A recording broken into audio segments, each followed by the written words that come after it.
Boa noite a todos, sejam todos bem-vindos. Queria aqui mais uma vez agradecer a Deus por estar aqui com todos vocês, agradecer em especial as duas casas que me acolhem, a Sociedade Espírita João Evangelista e a Fraternidade Espírita Sementes de Luz, a quem dedico o trabalho de hoje e agradeço a oportunidade mais uma vez. O tema de hoje escolhido é o tema de Ernesto Bozano, Visão Panorâmica e Memória Sintética na Iminência da Morte. É um tema amplo, um tema vasto, tão atual, tão discutido atualmente, tanto na ciência quanto no mundo espiritual, nas discussões nos grupos espíritas e também de outras frentes espiritualistas. Nós estamos aqui hoje iniciando um estudo tão complexo que não tenho eu a pretensão aqui de querer esgotá-lo, não é impossível fazê-lo, já que nós estamos falando de uma amplitude enorme.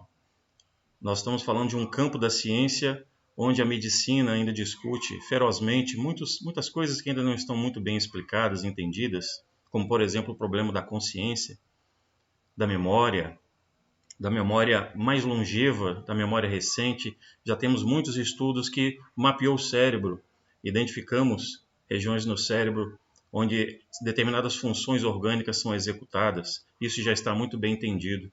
Entretanto, o processo de registro da memória, da nossa consciência, seja ela longeva ou a mais recente, ainda é um mistério de entendermos a forma como isso é mantido no nosso ser.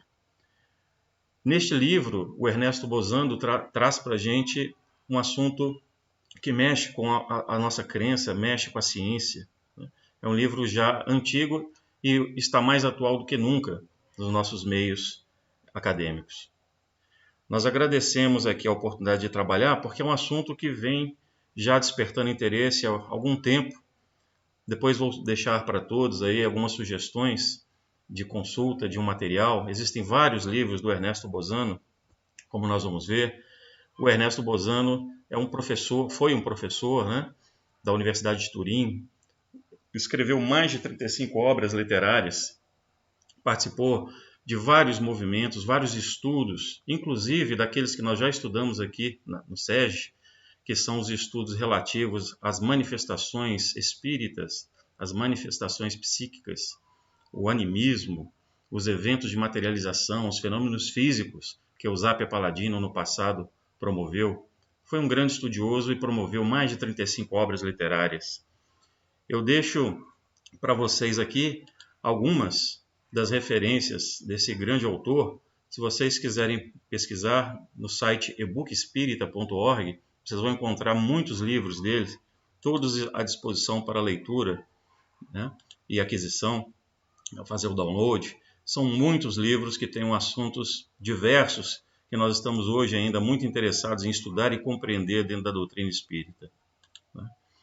Então, já deixei no comentário do vídeo, tá, pessoal? Vocês podem depois acessar ali a linha de comentários do vídeo, que vocês vão ver lá alguns links importantes do que vai ser tratado aqui hoje. Bom, para a gente iniciar, o que seria então a chamada visão panorâmica, né, que nós estamos estudando? Todos nós a teremos um dia. Como ela ocorre? Com quem ela ocorre? Existe um público especial? Quais são os efeitos para os que a vivenciaram? O que aconteceu com eles após a ocorrência da experiência da visão panorâmica? É uma visão panorâmica que, segundo o autor, Ernesto Bozano, ela pode ocorrer em algumas situações específicas. Uma delas, retratadas em um dos vários casos que ele tem neste livro, a gente pode fazer um paralelo com este caso que estou apresentando agora para vocês. Eu fui buscar mais uma bibliografia, mais uma fonte de informação, porque o livro ele apresenta vários casos e ficar aqui passando caso a caso se tornaria um pouco repetitivo, porque nós vamos ver que muitos das ocorrências, dos sintomas, do que vivem as pessoas que passaram pela QM, elas passam por determinadas experiências que são repetitivas. Não são iguais para todos, mas são comuns em muitos pontos. Então eu fui buscar na literatura atual alguma coisa que nos informasse um pouco mais sobre como está disseminado na nossa sociedade, na nossa cultura, esta questão como nós estamos falando aqui, da vivência espiritual, na iminência da morte, no momento em que a pessoa, o espírito, está se desprendendo do corpo e ele encontra com a sua realidade. Este filme que está aí na tela para vocês, ele conta a história de um fato real de uma pessoa chamada Daniel Brinkley. É um americano da cidade de Aiken, na Carolina do Sul, nos Estados Unidos, e o caso dele virou um filme. Eu estou trazendo primeiro esse caso porque é um caso assim tão emblemático, ele traduz muito bem o que nos livros de Ernesto Bozano está escrito, da mesma forma que mais à frente vou apresentar para vocês um autor, o pai do termo EQM, né, experiência de quase morte, que pôde nos trazer um conhecimento, né, à luz, muito do conhecimento nessa área. Este caso do Daniel Brinkley virou um filme. Em 1995 foi estrelado por Eric Roberts, um filme que retratou toda a ocorrência dele, obviamente com as permissões artísticas que cabem, né, à elaboração de um filme, mas foi fielmente retratado e supervisionado pelas ocorrências que o Daniel viveu. Este filme eu vou passar alguns trechos que eu coletei para que vocês vejam pontos marcantes da história dele e que mais à frente, no desenrolar do conteúdo, nós estaremos verificando a sua pertinência.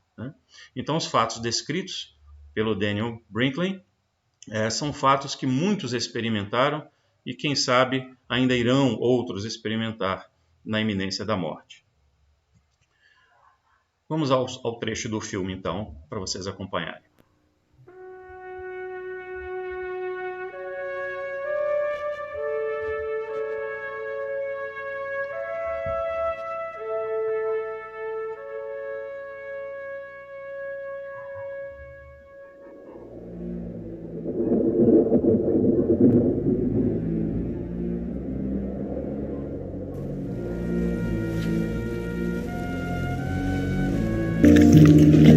Sorry about those steaks. It's all right. The dogs sort more than me.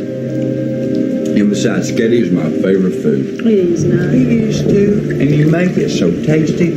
What is this stuff on here? Butter. No kidding. Damn, it's good.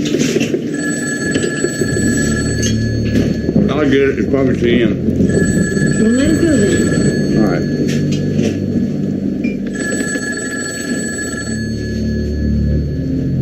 Must be important. I'll make it short. Hello? Jim? Hello? Hold on.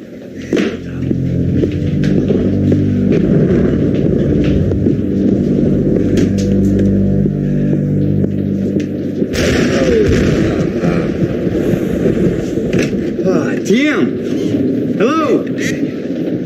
Hello?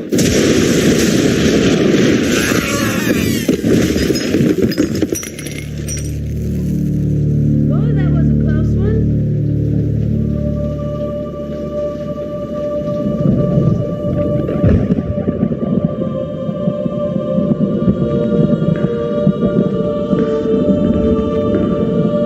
Danny? Danny! Oh, God! Oh, what happened? Please. Oh, please, baby. Oh. Oh, baby, please. I gotta go now.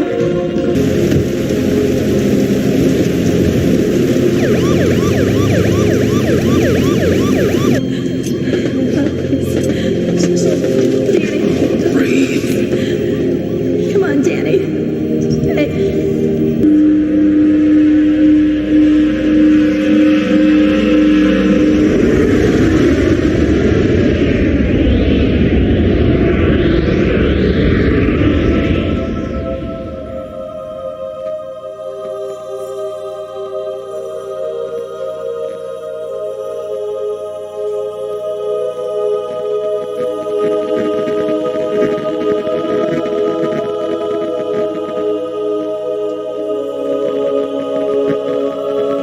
How long has he been down?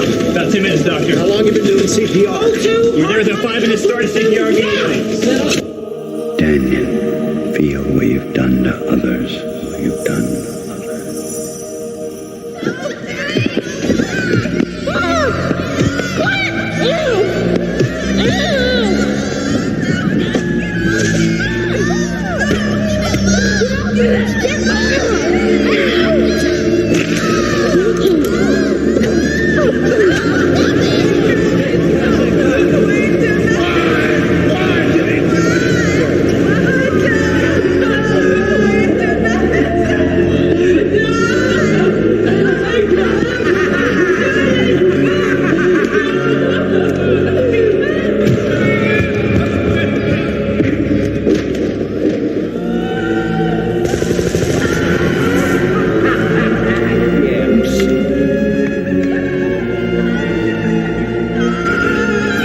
For richer or poor, in sickness and in health, until death do us part. Where you are is the difference love makes. You still got a flat line. Intercardiac There you go, epinephrine now. Doctor. You got that line? Goodbye. Life text has been given. Have you Oh, pushed? good.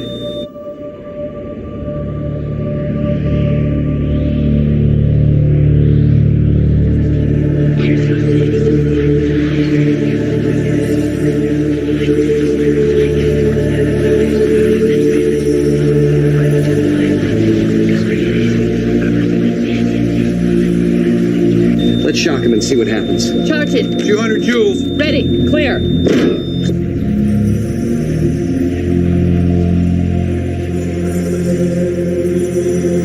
future without love, without hope.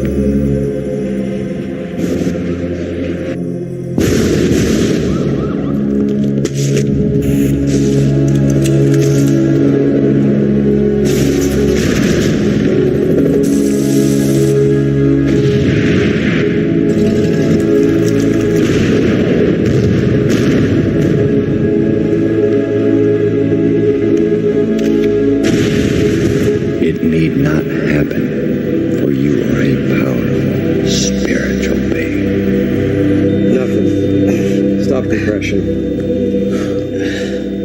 I think we should call it. I'm sorry. He didn't make it.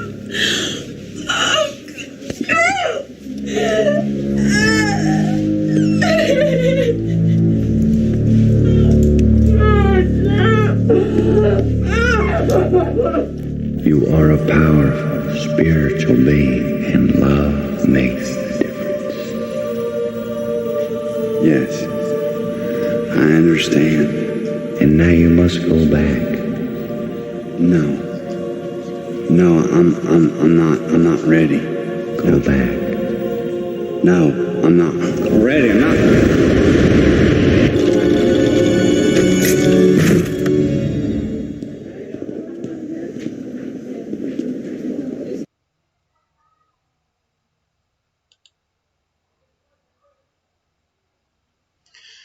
Então vejam bem, todos esses eventos, né, que ele passou. Esses eventos todos são descritos e são similares a muitos que se declararam pessoas que passaram por essa experiência. Dentro do livro do Ernesto Bozano, ele traz para a gente 18 casos, e são 18 casos semelhantes, entretanto, cada um tem a sua peculiaridade. Então a gente vê que não é um evento repetitivo, homogêneo para todos. Há variações, depende da alma que está passando, depende do histórico da pessoa que passou por esse momento.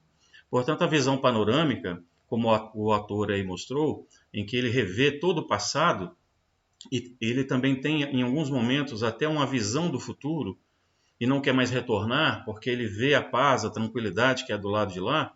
Isso é repetitivo em muitos casos de que estão relatados nos livros, tanto do Ernesto Bozano, quanto nos livros atuais que tratam do assunto. O Ernesto Bozano divide em 3 categorias, basicamente, essas ocorrências. Ele trata daqueles que ocorrem na iminência da morte ou num perigo de perda de vida.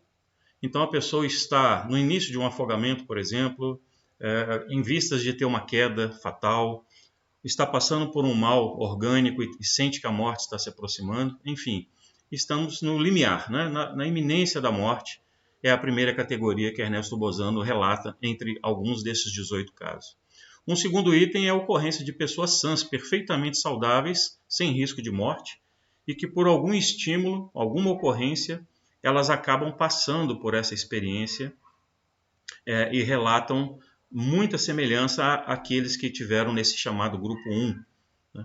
E também existem os outros, o terceiro grupo, nos quais os espíritos comunicantes, portanto a pessoa fez a passagem, ela realmente desencarnou, e ela afirma ter passado por essa experiência e relata mediunicamente, aqui na Terra, o evento que ela viveu. Então são casos muito interessantes que o Ernesto Bozano nos traz, e que, em linhas gerais, né, a visão panorâmica ou sintética que ele coloca, ele diz que durante a crise de separação desse espírito, né, do nosso organismo somático, do nosso corpo, o laço fluídico que nos une está em vias de se romper, e durante essa transição você revive tudo o que você passou na vida, numa grande tela, numa projeção que as pessoas argumentam, né, afirmam sentir profundamente as imagens que vêm, e não só sentem as emoções relativas a essa imagem, mas elas também conseguem sentir o que os outros estão pensando e o que os outros sentiram com os efeitos das ações dessa pessoa que está em vias de desencarnar. Então é como se fosse um momento da verdade, né? É uma sucessão rápida, quase instantânea, de todos os episódios da vida que a pessoa passou, e dá a ela uma realidade daquilo que ela fez durante a vida. como a gente diz no popular aqui, começa a cair a ficha, né, do que a gente fez na vida ao longo da nossa existência.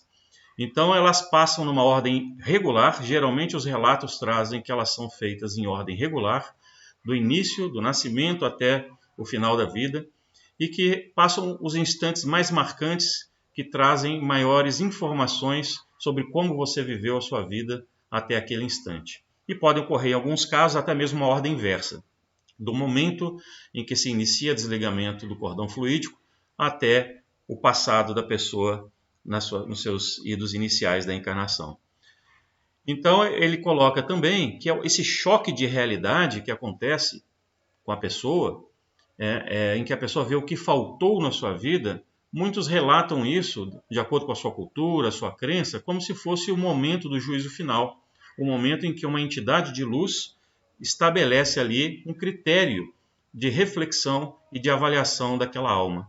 Então a visão recapitulativa, ela provoca esses sentimentos profundos que podem ser de dois teores: de imensa satisfação pelo bem produzido ou de intenso remorso por aquilo que fez errado ou deixou de fazer, inclusive, né? É um momento em que deve ser rápido, porque a pessoa não pode bloquear mentalmente, não pode psiquicamente bloquear esse evento. Então o evento ele tem essa característica de ser acelerado para que a pessoa viva intensamente as emoções, mas não haja tempo suficiente, vamos dizer assim, né, para que o seu espírito reaja àquela situação, bloqueando a ocorrência e impeça a sua manifestação. O termo EQM, né, que nós escutamos hoje em dia, ele foi um termo cunhado por um cientista recentemente, né, que foi o Dr. Raymond Moody Jr. Ele escreveu um livro chamado Vida Após a Vida, Life After Life, um best-seller, em que ele mapeou nos Estados Unidos mais de 150 casos de pessoas que foram dadas como clinicamente mortas e retornaram. Ele avaliou, junto com mais de 80 pesquisadores só nos Estados Unidos, todos os eventos que envolviam esses casos. O que ele constatou, ele relatou nesse livro, Life After Life. Vocês conseguem, inclusive, acessar isso na internet, esse livro está disponível. E ele mostra, entre vários e vários casos, assim como o Bozano fez no livro dele, ele relata vários casos e chega a dar alguns números até impressionantes. Eu coloquei alguns aqui, né, na pesquisa que eu fiz na internet. Aí. Mais de um terço dos adultos lá nos Estados Unidos que passam pela EQM, né, em diferentes graus, que passaram pelo momento traumático da morte, um terço deles passaram pela EQM. É muita gente, né? Só nos Estados Unidos, mais de 13 milhões de pessoas experimentaram EQM por ano. Então ele foi relatar isso e é o livro que deu visibilidade para o tema e cunhou-se então, graças ao Raymond Moody, né, o termo experiência de quase morte. Em inglês, Near Death Experience, né? Experiência de quase morte. Eu vou passar aqui um vídeo que mostra ele explicando a história desse livro. You know, when you first began investigating the phenomenon of people coming back from near-death experience after having been resuscitated from, say, cardiac arrest, there was almost no literature in the field at all. Nothing really for you to relate your research to. It's as if in the last 10 years things have changed drastically. That's right. As I kept hearing from these patients who had almost died and had really dramatic experiences that had profoundly altered their lives, and yet I couldn't find anything in the psychiatric literature, the psychiatric textbooks, the medical literature that could give me any clue as to what was going on with these patients. Why don't we, for the benefit of our viewers, just outline what a typical near-death experience would be like? Well, a very typical pattern, or something that the patients commonly tell us, is that at this time when their heart stops beating, they have a cardiac arrest, they have no heartbeat, no detectable respiration, and very often their physicians will say something such as, "Oh my God, he's dead, we've lost him," or something to that effect. The patients will tell us that from their perspective, they feel more alive than ever. They say they float up out of their bodies and they watch the resuscitation going on from a point of view immediately below the ceiling of the operating room or the emergency room. And they say from this perspective they can see exactly what's going on down below. They can understand the remarks and the thoughts of the personnel, the medical personnel who are around. They say after a time in this very unusual experience that they're having a great deal of difficulty understanding. And in fact, how can I be up here watching me down there? It doesn't seem to make any sense to them. But after a while, they realize that although they can see clearly and understand perfectly what's going on, no one seems to be able to see or to hear them. So they undergo an experience in which they realize that this is something to do with what we call death. And at this point, they experience what we might characterize as a turning inward of the sense of identity. One woman described this to me by saying, in this experience, at this point, you are not the wife of your husband, you are not the mother of your children, you are not the child of your parents, you are totally and completely you. Truly yourself. Truly yourself. And at this point, in this moment of isolation and realizing that this is what we call death, then very unusual transcendental experiences begin to unfold. And I call them transcendental partly because the patients say that these later steps of the near-death experience are absolutely ineffable. That means indescribable. And that try as they may, they can't find any words in the ordinary language that we are exposed to describe the amazing feelings and experiences they are going through at this point. Beautiful beyond words. Absolutely. And they say they become aware of what's described as a tunnel, a passageway, a portal, and they go into this tunnel, and when they come out into a very brilliant, warm, loving, and accepting light. And people at this point describe just amazing feelings of peace and comfort. In this light, they say that relatives or friends of theirs who seem already to have died, who have already died, and have seem to be there to meet them and to greet them and to help them through this transition. Another thing they'll often tell us is that at this point they are met by some religious figure. Christians say Christ, Jews say God or an angel, and they say in this setting that this being in effect asks them a question.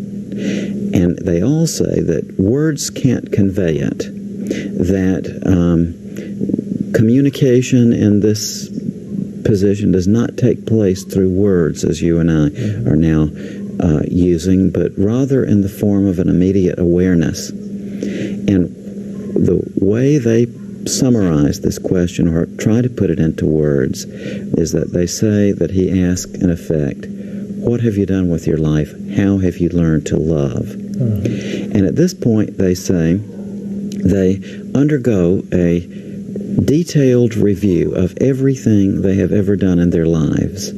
This is displayed around them, they'll tell us, in the form of a full-color, three-dimensional panorama. And it involves every detail of their life, they say, from the point of their birth right up to the point of this close call with death. And it might take only a matter of seconds in our time. Absolutely, Jeffrey. And, you know, the people who go through this say that time, as you and I are experiencing it now, that's measured by the clock, is not a factor in these experiences. It's as if they're in a realm which has transcended time as we know it. Right. Many of them say eternity as the word they will grasp at to explain this.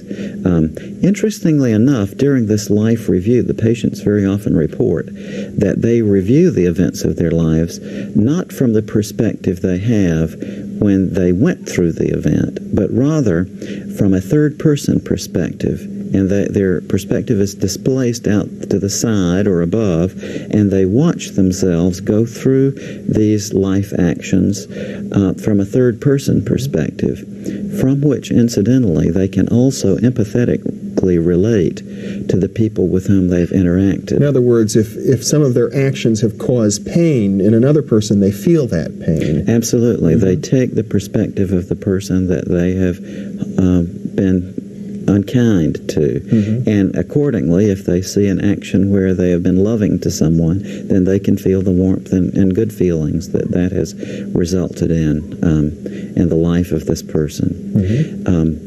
One thing that is fascinating is that all of the patients who go through this tell us that there is one thing that comes up to them as the most important feature in their life in these reviews.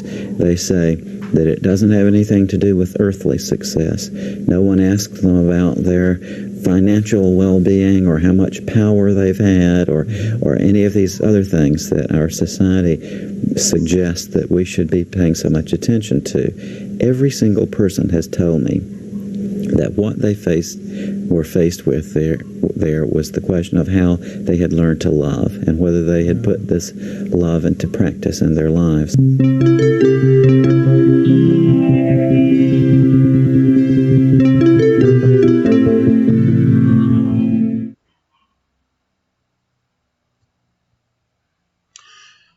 Então, pessoal, vocês vejam como é importante, né, essa reflexão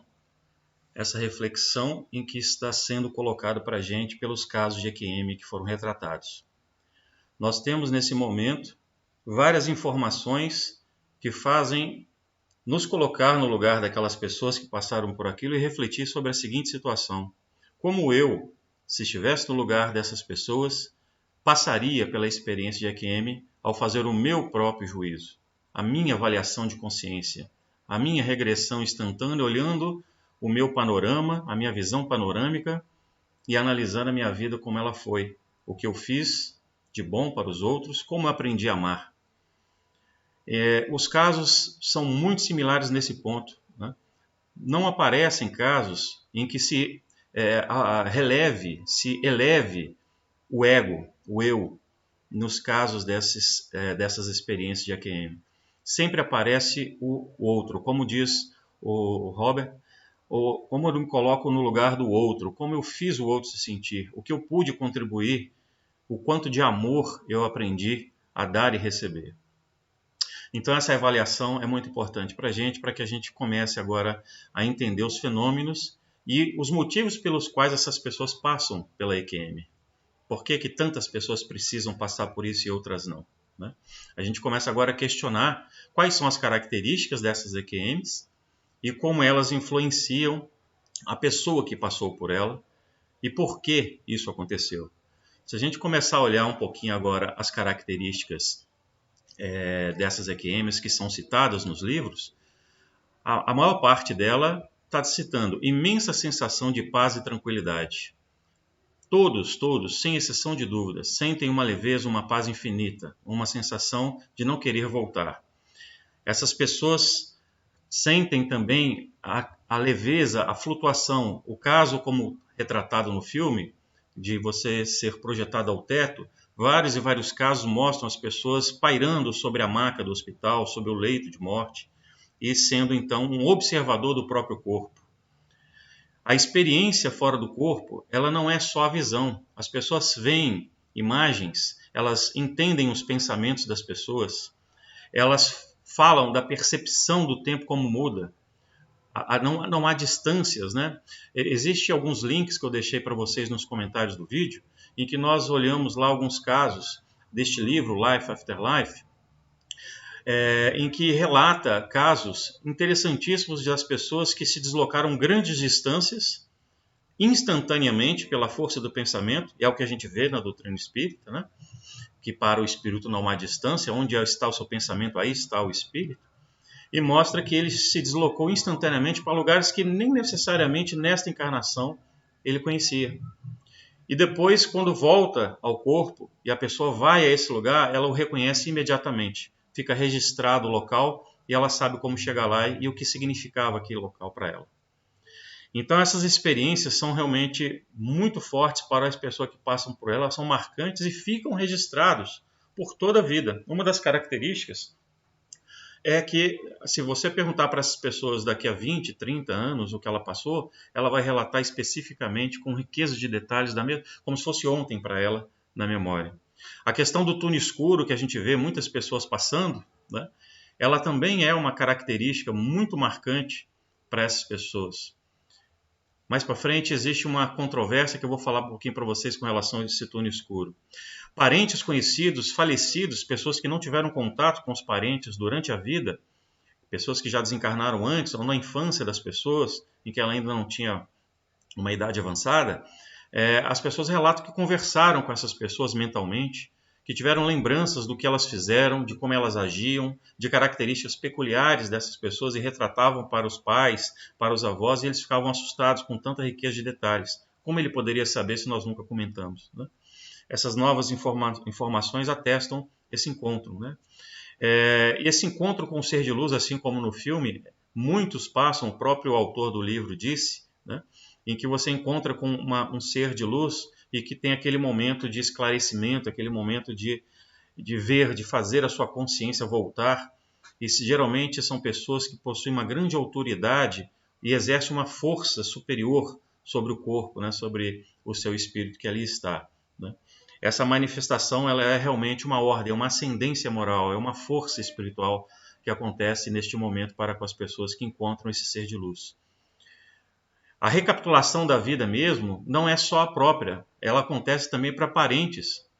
As pessoas conseguem ver durante a recapitalização o que determinada pessoa, parente, amigo, pessoa que ele encontrou na vida, viu e sentiu e qual o efeito da sua ação sobre a vida daquela pessoa.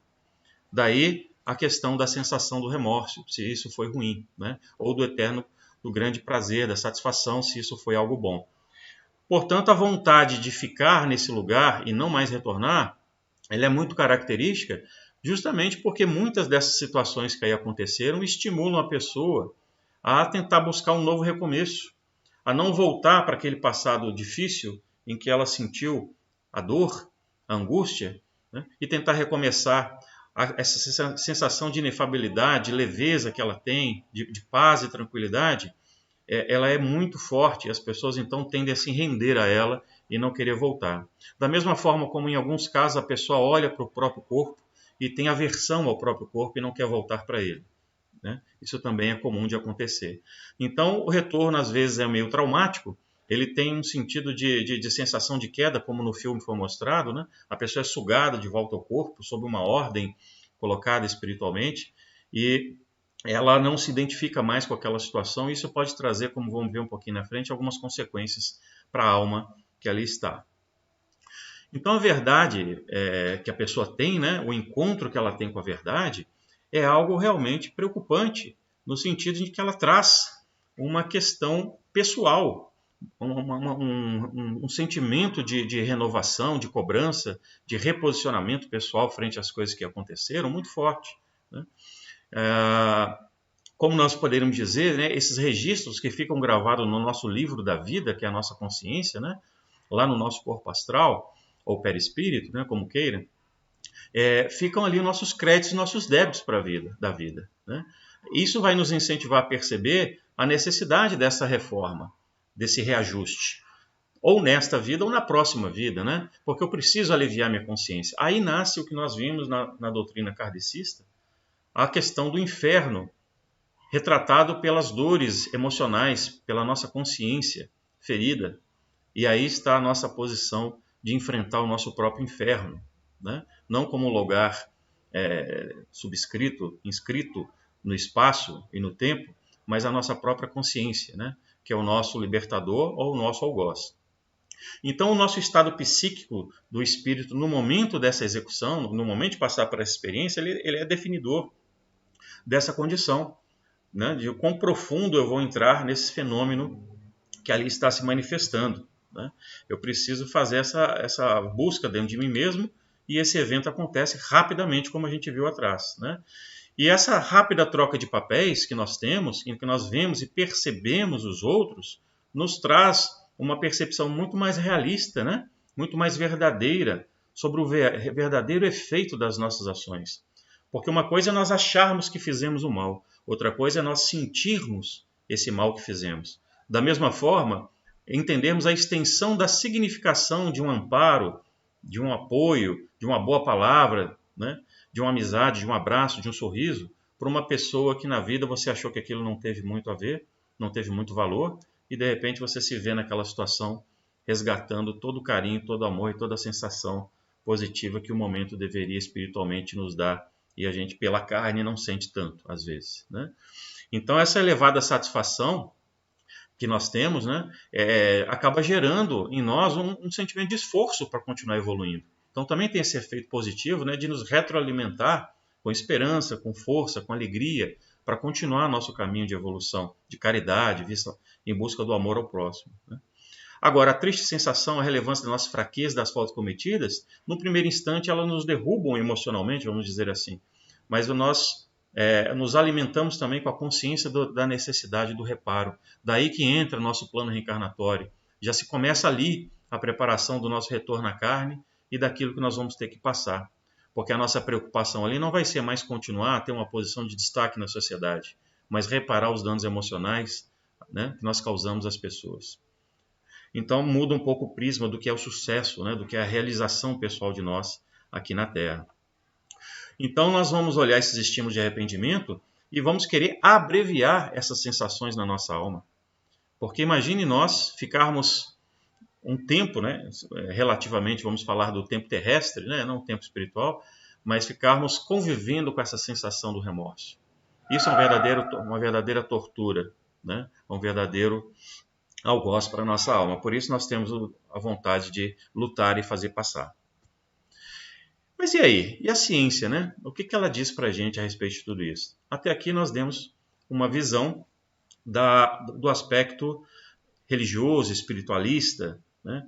Das evidências, até mesmo científicas, que os autores aí nos trouxeram. Mas e modernamente? O que as pessoas falam sobre isso? Eu fui fazer uma pesquisa, pessoal, para tentar ver o outro lado da moeda, escutar outras versões e ver o que a ciência tem a dizer sobre alguns eventos que nós vemos repetidamente ocorrerem nos eventos de EQM. Então, eu busquei trabalhos, tanto no livro informações, né, tanto no livro do Bozano, como ele coloca lá do Senhor Ribot, em que ele fala sobre a asfixia de um ser durante o afogamento, que essa falta de ar, né, ela altera a excitação cerebral da pessoa, ela promove, por efeito, a visão panorâmica, né, como se fosse um processo naturalmente fisiológico, não teria nada de espiritual. Essa alteração cerebral, ela seria responsável por isso. Um outro personagem desse livro, né, é o Sr. Egger. Ele diz que na impossibilidade dessa organização do pensamento durante a crise em que a pessoa está passando ali na iminência da morte, poderia ter, sob pressão, né, mental, sob pressão do momento, a pessoa na iminência da morte, o cérebro fazer ajustes, alterar formas, criar formas pictográficas, né, figuras, imagens na frente da pessoa, para que ela fizesse ali uma certa marcação da sua vida e uma reflexão, vamos dizer, forçada pela pressão, né, do momento, em que ele analisa o eu, o que ele foi, de uma forma de recordação instantânea. Mas as pessoas também não justificam os porquês disso acontecer naquele instante, né? E por que para alguns isso é mais forte, e por que para outros isso não acontece tão nitidamente, simplesmente. Um dos autores em que eu consegui buscar, esse já é mais atual, é uma revisão da literatura americana do Sr. Bruce Grayson. Ele é lá dos Estados Unidos, Departamento de Estudos de Psiquiatria, Neuropsiquiatria, da Universidade de Virgínia, da Escola de Medicina, e ele traz algumas revisões da literatura sobre esses eventos, sobre essas informações que nós estamos vendo, né? Então, assim, obviamente, né, pessoal, isso não é um encerramento, uma publicação que encerre toda a verdade sobre o assunto, mas com certeza traz aqui muitas informações ricas e espero que isso também estimule vocês a fazerem as suas próprias pesquisas, né? Tanto dos dois lados, pela versão espiritualista e pela versão da ciência, para que a gente possa ampliar o nosso juízo sobre os fatos. Então, um dos principais pontos do Grayson que ele traz é que de 12 a 18% dos pacientes que tiveram parada cardíaca, que ele analisou, atestaram passar pela EQM. A gente para pensar, então não é muito. Se nós pararmos pelas estatísticas do Raymond Moody, em que ele fala que 1/3 dos americanos em que ele que passaram pelos processos de iminência da morte manifestaram EQM, lá ele pegou casos amplos, não só ataques cardíacos, né? Aqui nós estamos falando de parada cardíaca, então significativamente já mostra um valor mais alto. Então nós vamos ver nesse material, nesse trabalho dele, que ele coloca que essas pessoas desencadeiam mudanças duráveis na sua vida depois de passar por essas experiências, né? É uma característica que eles viram. Seja qual for o efeito, seja qual for o aprendizado que a pessoa teve dessa EQM, mais positivo ou mais negativo, este aprendizado ele é durável, ele abrange anos e anos à frente, em que ele não esquece mais aquilo que ele passou. Então ele revê crenças, atitudes, valores e permanece com essa revisão de uma maneira durável, abrangente, de tão forte que é isso para as pessoas, né?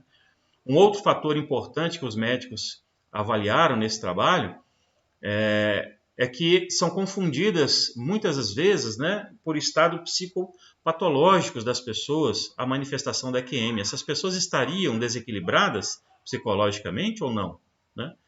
E eles notaram nesse trabalho que existe uma confusão desses estados psicopatológicos, né? Mas eles notaram que elas diferiam, né, profundamente nas suas consequências e requeriam então novas abordagens terapêuticas, porque nunca era o mesmo padrão. Não é como você diagnosticar uma pessoa que tem uma determinada característica psicopatológica e ela se manifesta igualmente ou bem proximamente para todas as pessoas, né? Como nos casos de loucura, de outros desvios psicológicos, né? Então eles viram que o padrão é diferente, então tem que ser estudado de forma diferente, não se enquadra nos mesmos requisitos de classificação da psicopatologia. E eles notaram também um terceiro fator muito marcante, é que isso ampliou o conhecimento das relações entre a função da consciência, onde registra a nossa memória, onde registra a nossa ideia e a nossa vivência pessoal, né? E o que é o funcionamento do cérebro nesse evento. O cérebro, portanto, pelo lado da psicologia, dos fisiologistas, eles assumem que o cérebro é onde tem o registro dessas memórias e nós vamos buscar no cérebro carnal essas informações que ficam arquivadas nas nossas caixinhas da memória, né? Isso acontece segundo a explicação física. E o que se vê e que volta a se discutir é que muitos dos conceitos atuais desse conceito de que é o cérebro físico que armazena, começa a ser questionado, porque as pessoas buscam memórias que elas não viveram estímulos cerebrais nessa vida, como os casos que elas argumentam que encontraram pessoas, tiveram informações diferentes que ela nunca viveu, foram a lugares que ela nunca viveu e descreve com riqueza de detalhes. Então começa a mostrar que esse acesso a essa informação não pode ter sido via cerebral, né, cérebro físico, talvez o espiritual. Então eles testaram, né, as pessoas que poderiam estar romantizando, inventando histórias, valorizando demais essa questão das experiências que passaram, e elas viram que existe coerência temporal, ou seja, se daqui 10 anos você perguntar para as pessoas para relatar de novo o que viveu, a mesma riqueza de detalhes ela te passa. É aquela história, né? Fica difícil lembrar da mesma mentira durante muito tempo, né? A gente acaba mudando os fatos, alterando algumas características. E essa coerência ela é permanente, ela permanece durante toda a vida dessas pessoas.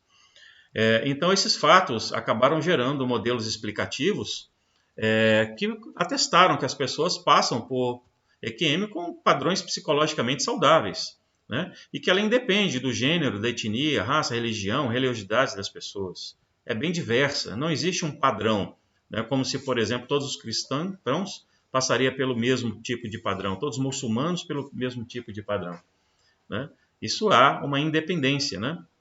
Homens, mulheres, enfim, pessoas que têm conhecimento da religião ou não, tudo isso passa independente dessas condições para que se manifeste a EQM. Então, há evidência, inclusive, de indivíduos mais propensos à hipnose que apresentam maior tendência a se manifestar, mas também está em estudos, né? Pessoas mais sensíveis à hipnose podem manifestar mais facilmente esses eventos. Outros modelos explicativos que são trazidos é que indivíduos com maiores traumas vividos na infância e que tendem a manifestar né, tendências dissociativas, onde você tenta isolar o pensamento, aquele sentimento ruim dos eventos vividos, né, das suas experiências normais, que trazem os problemas de memória e de consciência, são pessoas que têm provavelmente maior chance do evento se manifestar. Mas, estatisticamente, quando se tenta fazer um levantamento matemático, estatístico, vê que tem baixo grau de correlação. Então, ainda está em investigação.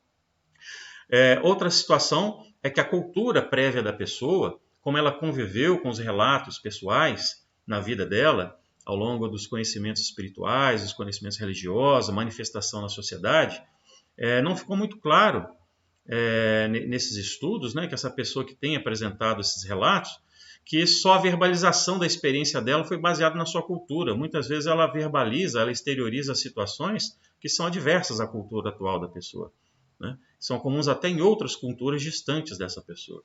Então, isso foi um motivo de se analisar a correlação causal, né? Da questão da cultura, se ela influencia ou não. E muitas das vezes notou-se que não, né? Não há uma correlação, né, atual. Porque isso seria a principal justificativa para as pessoas, né? Porque ela é uma pessoa religiosa, ela vê isso porque ela é religiosa, né? E não é necessariamente assim. Pessoas que são ateus passaram com a mesma riqueza de detalhes e sensações e sentimentos e descrições similares àqueles que são religiosos, né, que são crentes.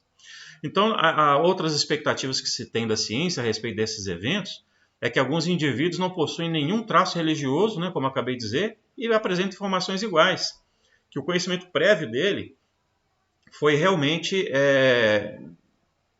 ineficaz, né, não tem nenhuma relação causal com o evento. Não aparenta influenciar o fenômeno, como eu acabei de dizer. E esses detalhes são muito ricos e muito variáveis, né? Até mesmo crianças, nos primeiros anos de vida, atestam as mesmas experiências que muitos adultos têm.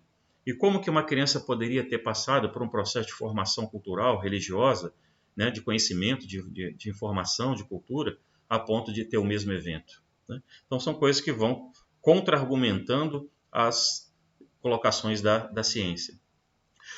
Outras questões que são colocadas é aquela visão do túnel, e uma tentativa de associar o túnel com o momento do parto, em que a pessoa estaria associando aquele momento da morte similar ao que foi no momento de nascer, né? Em que passa pelo canal vaginal da mãe para o nascimento, para o parto normal.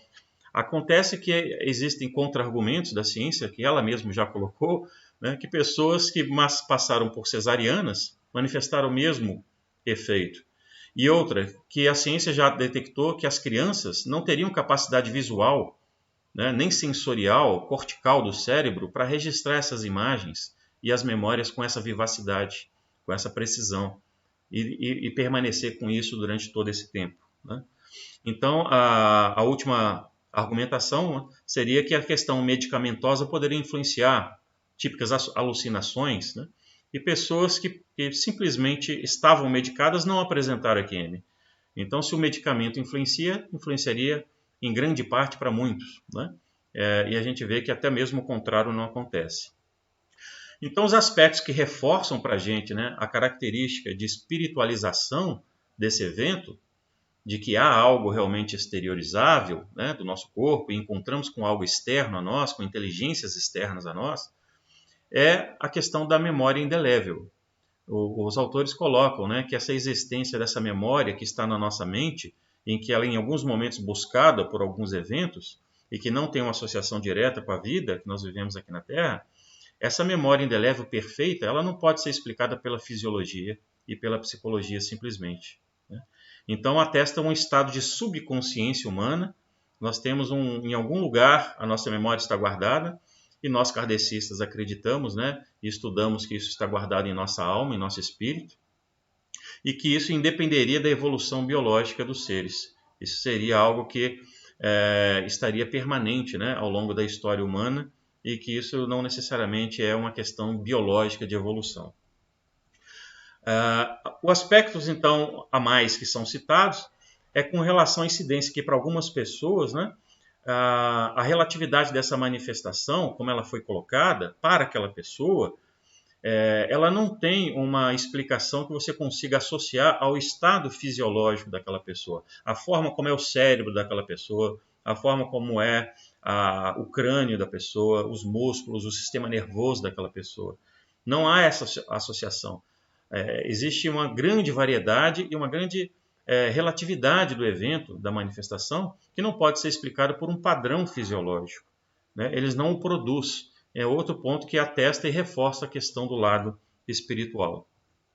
Aspectos, então, como o ocorrido no retorno dessas pessoas, que eles relatam do retorno ao corpo após passarem pelo fenômeno, né? Eles atestam a percepção de fonte inteligente externa ao corpo somático. Um dos casos que vocês vão poder ver nos links que eu deixei lá nos comentários do vídeo, que vai estar em breve aí na página do YouTube da SEG, vocês vão ver um relato de um ex-agente da KGB que relata coisas assim impressionantes que ele viveu, tendo realmente conversas mentais com crianças recém-nascidas. Como que uma criança conversaria, né? E ele consegue trazer informações muito importantes sobre a condição daquele ser. Então, voltando um pouquinho na questão da falta de ar, em que durante o evento a pessoa passaria, em que é chamado pela ciência de hipóxia ou anóxia, ou hipoxia, anoxia, né? São eventos em que você tem carência de oxigênio ou esgotamento do oxigênio, né, do ar para respirar. Isso promoveria, segundo a ciência, situações de estímulos cerebrais muito diferentes e que poderiam gerar todo esse fenômeno, como foi dito um pouquinho atrás aí. Então, o estudo desse fenômeno da hipoxia e da anoxia, ele não é restrito somente para as pessoas que passaram por traumas fortes, como a morte iminente por choque elétrico, queda, afogamento, mas por outros problemas orgânicos, em que a pessoa também está passando uma redução da oxigenação sanguínea, e não necessariamente a traumática como esses. Então, o estudo foi conduzido no sentido de fazer algumas perguntas. E nos casos em que nós temos a redução, a hipoxia, não o esgotamento, em alguns acidentes como quedas ou atropelamento, a pessoa tem consciência, está respirando, como se justificaria ela manifestar o mesmo evento, né? Então, se na ausência e na falta, na carência, isso manifesta da mesma forma, eu não posso tentar diferenciar os dois, parece que há um evento independente que está acontecendo. E isso acontece com pessoas que não tiveram também nem a hipoxia nem a anoxia, da mesma forma. Pessoas que tiveram respiração plena, normal, o cérebro funciona, a oxigenação do sangue normal, e não tiveram outra explicação que não foi uma EQM independente dessa situação, né? Então, essa situação foi investigada inclusive em pilotos de caça, durante o voo, em que os pilotos argumentavam que durante manobras bruscas, em que ele tinha baixa oxigenação, em altas altitudes, eles passavam por devaneios, desmaios ou até visões cintilantes, brilhantes, que eles relatavam durante o evento, em que simularia, né, essa questão da falta de ar. Então, nesse caso, eles verificaram que isso não explica todos os fenômenos de EQM, porque eles mesmos tiveram a situação e não manifestaram visões de panorama, visões panorâmicas, reminiscências do passado, visualização de pessoas mortas, falecidas ou vivas, né? Então foram momentos única e exclusivamente físicas que não estavam associadas à EQM, passando pelo mesmo processo de rarefação de ar e de oxigenação. Veja como é complexo, né? Então isso começou a diferir e começou-se a deixar de lado a influência e a explicação do evento pela questão da hipoxia e da anoxia. Então, os cientistas acabaram relatando, né, nesse trabalho, eventos positivos que a EQM trouxe às pessoas e que trouxeram elas para uma situação de aprovar, né, esse evento que elas passaram. Então, eles voltaram argumentando que tiveram maior valor à vida, são pessoas que passaram por um processo de espiritualização maior, entendeu o maior sentido da vida, do que ele está fazendo aqui embaixo na Terra, aumentou a sua preocupação com outras pessoas, o medo da morte diminui ou simplesmente some para algumas pessoas, a questão material fica em segundo plano, as pessoas entendem que competir já não é tão importante, ela ser o primeiro em tudo, ganhar tudo, ser a primeira em tudo na vida, que cooperar é tão importante, né? Ou mais importante. A sensação de invulnerabilidade que elas sentem, porque à medida que você se descobre imortal, né, leve, forte, saudável, com a mente funcionando a 1000, você se sente muito mais invulnerável do que no peso da matéria quando você está encarnado e num corpo físico, né? Essa sensação, né, de que você é um missionário, você veio aqui por um objetivo específico, você veio construir algo realmente novo, algo importante para você e para os outros, é muito marcante em muitas pessoas que passam por esse evento, né, e se tornam pessoas mais flexíveis para negociar com as pessoas, para viver a vida, enfrentar os problemas da vida, com a visão muito mais agora de o que eu posso servir ao próximo, né, muito mais do que a mim mesmo. Eu tenho que esquecer um pouco de mim e pensar mais no outro, né? Como que eu posso diminuir essa preocupação com a minha função social, o meu status, o meu cargo, a minha profissão, e entender que algumas vezes eu posso abrir mão disso para beneficiar outras pessoas e trabalhar mais pelo próximo, né? Como que eu posso trabalhar essa redução dessa necessidade que eu tenho de ser aprovado pelo grupo, de ser aprovado pelas pessoas, pela sociedade, e ser mais autêntico, mais eu, né? Enfim, acaba dando força para a pessoa viver. A pessoa fica muito mais forte para enfrentar a vida, as ideias de suicídio se tornam mais raras. A pessoa não quer desistir, ela se sente fortalecida para seguir o seu caminho espiritual, né? E os fatores negativos que são trazidos são aqueles voltados, né, para alguns traumas que as pessoas estão estudando. Alguns se sentem pessoas que estão escutando vozes internas, que perderam a sanidade mental, estão se sentindo sozinhas, né? Elas começam a se sentir rejeitadas, porque quando ela começa a comentar o que ela viveu, as pessoas olham com o olho torto para elas, né? Dizendo, será que elas são realmente normais, essas pessoas? Será que elas não estão enlouquecendo, né? É uma pessoa complicada de se relacionar, ela tem novas ideias, novos comportamentos que não eram mais o que o grupo tinha, né? Começa a afastar essa pessoa dessa relação de grupo. Então a pessoa pode sentir raiva, depressão, não aceitação com o que ela está vivendo, né? E como diz os autores, ela romantiza, né, a morte, ela começa a achar que aquilo pode ser realmente uma saída, então, o contrário do que outros viveram como positivo, né? Que fugiram da ideia do suicídio. E o estresse, né, que todos vivem, sentem e acabam tendo que passar por tratamentos. Então, para todos não é igual, é isso que está dizendo, né? Existe uma tendência de trazer sempre mais o lado positivo, mas acontecem também alguns fatores negativos que devem e são estudados pela ciência, né? Então, as relações com a consciência, onde a gente estuda os corpos flutuantes, né, em que todos relatam que estão sobre o corpo, indo para o teto, estão dentro de uma sala e de dentro dessa sala conseguem ver coisas distantes, né? Há um relato interessante no livro Vida Após a Vida, em que a pessoa fica flutuando sobre o próprio corpo e ela consegue ver no terceiro andar do prédio um sapato na janela e descreve o sapato com exatidão, sendo que ela nunca saiu do leito, nunca teve acesso à janela, ela teve acesso a essa informação e ela descreve o que os médicos falaram, o que eles fizeram, quais foram as atitudes, as frases boas, as frases ruins, as expectativas, eventos que aconteceram dentro da sala de cirurgia, coisas caindo, coisas movimentando. Elas descrevem perfeitamente e são relatadas com estados de coma, o que não se explica pelo nível de acesso à consciência daquelas pessoas, segundo a ciência médica, né? Então, esses sentidos das pessoas, eles continuam ativos. As pessoas sentem o toque, elas sentem o cheiro, odor das pessoas, do ambiente, de remédios, ações sobre o corpo dela, deslocamentos, né? E relatam, até como eu disse, lugares distantes, em que se locomoveram até lá, identificaram esses locais e descreveram perfeitamente depois esses locais, né? E o último item que eu coloquei nesses slides é o que eu já tinha falado anteriormente, né? Um agente da KGB que estava em estado de coma, ele sofreu um atentado no momento que ele tentava deixar o país dele para ir para os Estados Unidos e ele falou que estaria sendo, né, apagado, né, o arquivo, né, como diz, né, na linguagem policial, em que ele não poderia sair do país.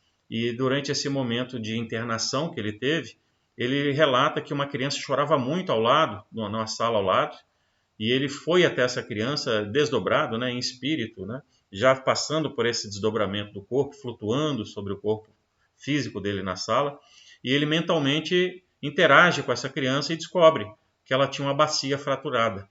E ela chorava incessantemente, os médicos não sabiam o que era, os pais também não. E quando ele retorna ao corpo, ele vai até esse quarto e conversa com os pais da criança, e os médicos explicam, e eles realmente identificam o problema que a criança estava passando e finalmente resolve o problema da criança, né? Então, pessoal, esses são alguns relatos que nós vemos, uns relatos que nós temos do lado da ciência e do lado da literatura espírita, mas nós também temos aqui o lado da revelação, né? O lado da doutrina espírita, que nos traz muitas coisas novas, estudando o dia a dia da doutrina, estudando os livros que já nos trouxeram, as pessoas que vivenciaram, como Chico, o próprio Kardec, os livros que nós temos para estudar os fenômenos mediúnicos, as materializações, as psicografias e todos os outros eventos que aqui estão relacionados, inclusive a terapia de vidas passadas, né, muito rica para a gente estudar e acessar, né, essa nossa memória espiritual. Casos novos que nós estudamos nos processos de estudos, né, da espiritualização e do tratamento espiritual das pessoas, como na apometria, em outros eventos. Enfim, a riqueza, o campo vasto para a pesquisa de todos nós é muito grande, né? É infinito. Nós ainda estamos acessando os inícios, né? O início de todo esse conhecimento, das informações, para que a gente vá aos poucos tendo acesso à verdade da vida espiritual, que nós espiritualistas e espíritas, né, acreditamos e temos fé e a convicção de que ela exista, né? Essas são condições que nós vamos, com o tempo, aprendendo a estudar, a usar a razão, não é assim? Nós temos que usar a razão na doutrina espírita para estudar tudo que acontece à nossa volta, e não faltam materiais, né, para que a gente faça isso, inclusive os próprios científicos, né? E faz a gente refletir, né? O Leon Denis, ele trouxe para a gente essa frase, dizendo: a morte é apenas um eclipse momentâneo na grande revolução das nossas existências. Mas basta esse instante para revelar-nos o sentido grave e profundo da vida, né? Então a gente começa a refletir sobre os motivos pelos quais algumas pessoas passam por esse evento da visão panorâmica, da iminência da morte. O que serviria para essas almas? Qual é a riqueza, qual é o valor, por uma reflexão naquele instante, que vá valer para ela espiritualmente muito mais na sua sequência de vida espiritual? Se nós olhamos pelos olhos de que a morte cessa tudo, né, não há outra explicação. Se não há espíritos, não há outra explicação que não seja fisiológica. E os eventos que nós estudamos espíritos atestam que há uma inteligência externa, que há um algo mais. Então nós temos que continuar pesquisando, temos que continuar tentando entender todos esses eventos e quais são as importâncias, né, e as suas nuances para todos aqueles que passam por isso, né? Então que a gente comece a refletir um pouquinho e ver que não precisamos esperar passarmos todos nós por uma EQM para entender a profundidade, né, da vida, o sentido maravilhoso do que é viver, da oportunidade que Deus nos deu para estar aqui hoje, interagindo entre nós, conversando, aprendendo, estudando, né? Vocês viram nos relatos que as pessoas colocam muito fortemente, né, e muito frequentemente, que o mais importante é o amor que aprendeu a dar, o amor que aprendeu a sentir, a viver aqui na Terra, né? Então essa reflexão, que ela fique com a gente e que a gente consiga recapitular todo esse aprendizado, acessar os materiais que estão aí disponíveis. Existem sites que relatam entrevistas de pessoas que passaram pela QM. Vocês podem procurar na internet, existe um chamando Quem Somos Nós, né? O que somos nós, que retrata, né, muitas experiências ricas, né, de pessoas que passaram por esse evento e mostrando a grande variedade de ocorrências e o que aconteceu, o que mudou na vida delas depois desses eventos, né? Além do próprio livro do Raymond, aquele que eu trouxe é um primeiro, mas já tem um outro, né, que também foi um best-seller, que ele dá continuidade à pesquisa dele. Então o ramo realmente é vasto de estudo, de pesquisa, e nós vamos continuar depois falar um pouquinho mais ainda sobre isso, na palestra do dia 21.